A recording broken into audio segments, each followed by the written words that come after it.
Hani futbol maçlarında denir ya futbolun birleştirici gücü diye.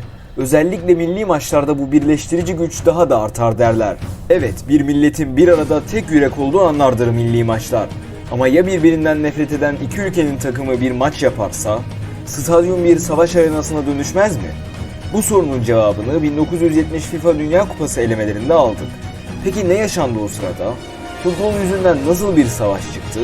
Gelin videonun devamında hep beraber öğrenelim.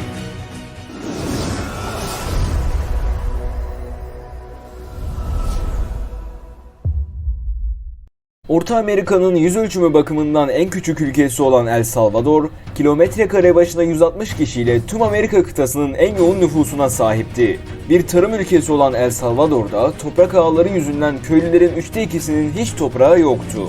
Bu topraksız köylüler Honduras'ın El Salvador'a göre 6 kat daha büyük ve %50 daha az nüfusa sahip olmasından ötürü Honduras'a göç etmekteydiler. Salvadorlular Honduras'ta yeni yerleşim bölgeleri kurup yaklaşık 300 bin nüfusa ulaşmışlardı.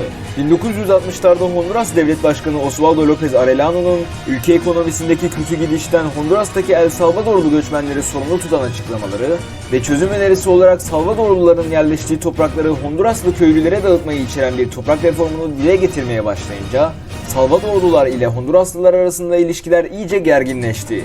Bu gerginlik komşu iki ülkenin hükümetlerine de yayıldı. İki ülke medyası diğer taraf aleyhine sürekli kışkırtıcı bir propaganda halindeydi.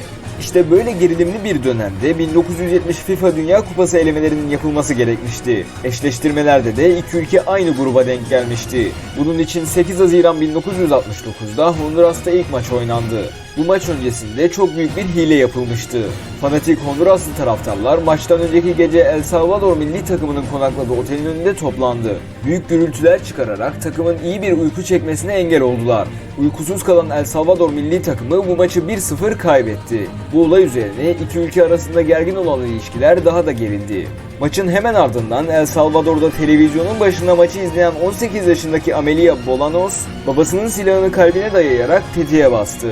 Ertesi gün Salvador gazetesi El Nacional, genç kız vatanının yıkılışını görmeye tahammül edemedi başlığını atmıştı.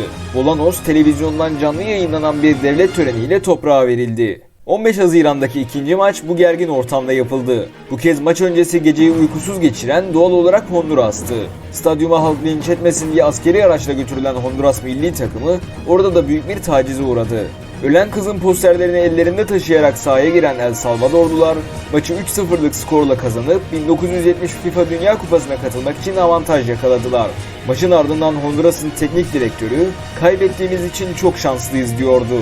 Zırhlı araçlarla havaalanına götürülen Honduras ekibi eve sağ salim dönerken onları desteklemeye gelen taraftarlar vatanlarına çok zor ulaşmıştı. Çıkan arbedede iki taraftar ölmüş, yüzlercesi hastanelik olmuş, 150 Honduras plakalı araç yakılmıştı. 27 Haziran 1969'da El Salvador, Honduras ile bütün ilişkilerini kesti. İki ülke arasındaki sınır kapatıldı.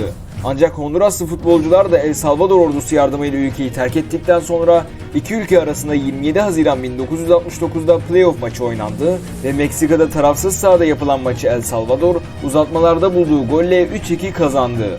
Maçın bitiş düdüğüyle birlikte iki ülke arasındaki olaylar artarak devam etti ve 14 Temmuz 1969'da resmen savaş çıktı. Futbol Savaşı adı verilen bu savaş yaklaşık 100 saat sürdü.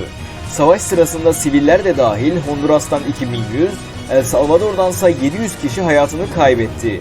Savaş başladıktan 100 saat sonra Amerikan Devletleri Örgütü'nün müdahalesiyle ateşkes sağlandı. Kimsenin kazanmadığı, bir anlamda berabere biten savaş neticesinde Salvadorlu köylülerin bir kısmı yurtlarına dönmek zorunda bırakılırken bir kısmı Honduras'ta kaldı. Dönenler hiç de hoş karşılanmadı, tekrar bir kargaşaya sürüklenerek 11 yıl süren bir iç savaşa sahne oldu. Honduras ise ülkedeki El Salvadorluları sınır dışı ettiği için daha sonra Batı komşusuna tazminat ödemek zorunda kaldı.